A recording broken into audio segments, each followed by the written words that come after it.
Assalamualaikum қазақ. Ал менде бақшам. Осыған биогумус салғамын. Биогумусты 0,5 литрлік коламен өлчеп, әр түпке отырар кезде салдым.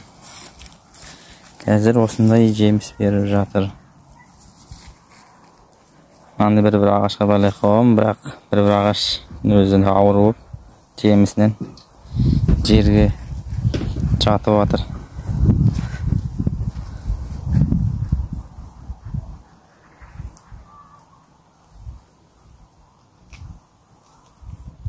Мына жақта да морков, ар жақта да осындай еккен. Так, қазіргі мына жақта еккенім.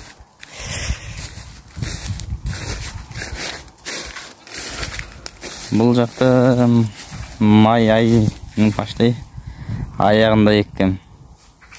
Биогумус қосқан бұғанда. Соның өзінде де қуып жетіп алды. Бұларды ақырындап пісе бастады.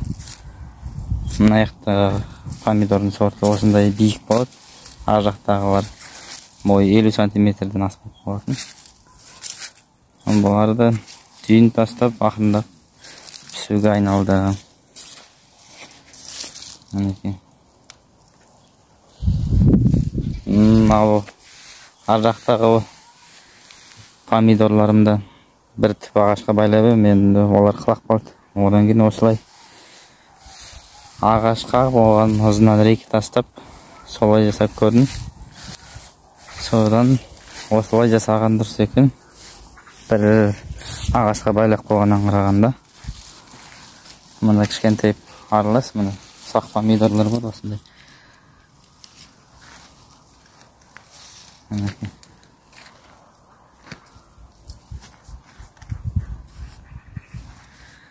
Осындай кішігірім жерге еккен. Менде картоп уже гүлдеп болып тиін тастап жатыр, сарғайып жатыр. Осы помидорларды отырар кезде жерді бұрынғыша күрекпен аудырған жоқпын. Жай ғана бетін тәппімен қопсытып өттім. Одан кейін керекті жерлерін ғана ойып, соған төңде биогумус салып, сосын көшетті отырғыздым. Мына жақта да сондай. Мұнда бізде морков бар. Арасында енді нелер шығып тұр. Шөптер.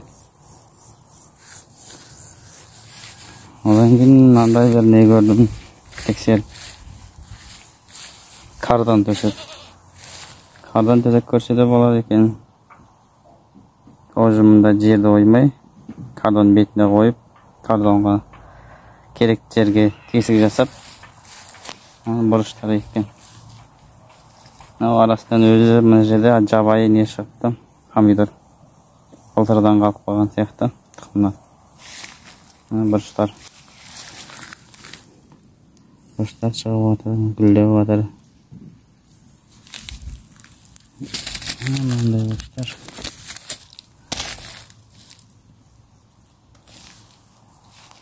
Естіп кардан тезек қойсаңыздар, арамшөп шықпайды. Мәзілі тоже бір асқабақтың тұқымы қалып қалған екен. Ол да өздігінен шықты міне.